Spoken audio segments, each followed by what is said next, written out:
Wala pang abiso ang mga airline kung magtataas na ba sila ng pamasahe. Pero asahan na raw ito ayon sa Energy Department.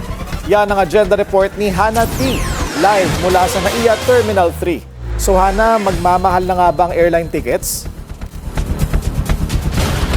Willard, asahan na nga ang taas presyo sa mga airline tickets sa susunod na araw.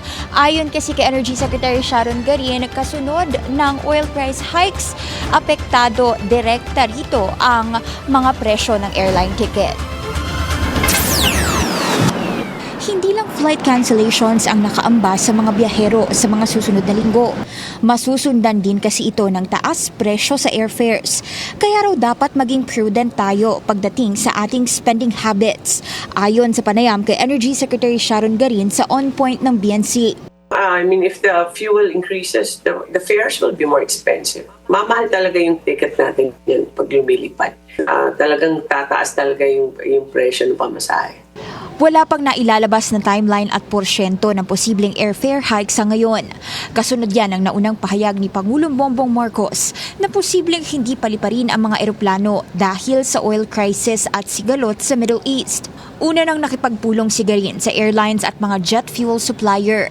Nasa humigit kumulang isang buwan na enough jet fuel supply ang meron tayo sa ngayon. So, now the problem is really is the price, Pinky. It's very expensive na in jet fuel.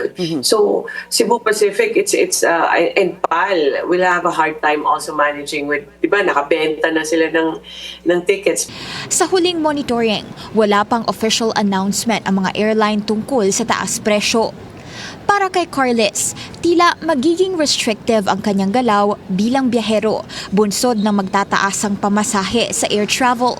Kung hindi naman malaking bagay to go, like why would you push through, I guess?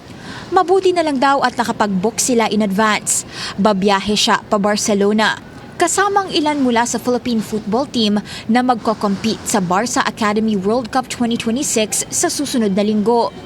Kaya lang, bago raw ang flight ngayong araw, ilang disruptions din ang kanilang dinanas, kabilang ang muntik ng 3-day layover sa Dubai. Some members of the team went like Korea route. Some are in Prague right now, tas they're taking the train to Barcelona, avoiding this area. So, and then medyo malaki na yung nung tinalon nung presyo nung fares nila. Giit ni Carles, mabuti na lang daw at hindi tayo bahagi ng giyera. Pero anya, hindi handa ang bansa sa ganitong krisis. Dapat daw mas maging handa ang gobyerno sa mga susunod na linggo. Pero sa kabila nito, we can't blame anybody for the unexpected circumstances. Willard, samantala nadagdagan naman ang mga kanseladong flight ng Philippine Airlines ngayong araw sa mga biyahe naman mula Manila to Riyadh hanggang March 31 at una na rin silang naglabas ng recent network adjustments kahapon kabilang yung suspension sa Cebu at Clark flights ngayong paparating na Mayo. At samantala inabisuhan naman ng Geron Travel ang publiko na mag-book na raw bago pa mag-April 1 para makapag-secure ang publiko ng current airfares at makapag-ugnayan sa kanilang accredited travel agents para masigurong guided sila pagdating sa best options when it comes to traveling. At una na ngang sinabi ng Philippine Travel Agencies Association na nananatili raw silang optimistic sa gitna ng krisis na ito at ipinapanawagan nila sa gobyerno na maglunsad ng responsive measures para masigurong napoprotektahan ang travel industry sa gitna ng sigalot sa Middle East. Yan ang latest dito sa NAIA Terminal 3. Balik sa'yo, Willard.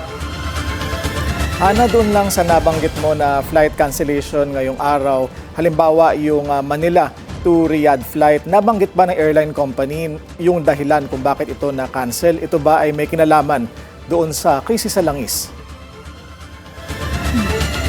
Willard, pagdating sa mga advisory ng mga airline, ang madalas nilang sabihin ay affected daw ng global situation itong aviation sector. So hindi nila direktang sinabi kung dahilan ba nito ay yung ongoing oil crisis nga dito sa Pilipinas. Pero una na rin kasing sinabi ni Energy Secretary Sharon Garin na hindi problema ang supply ng jet fuel dito sa bansa, kundi yung factor ng presyo dito sa global market, kaya may posibilidad na magtaasan nga yung presyo.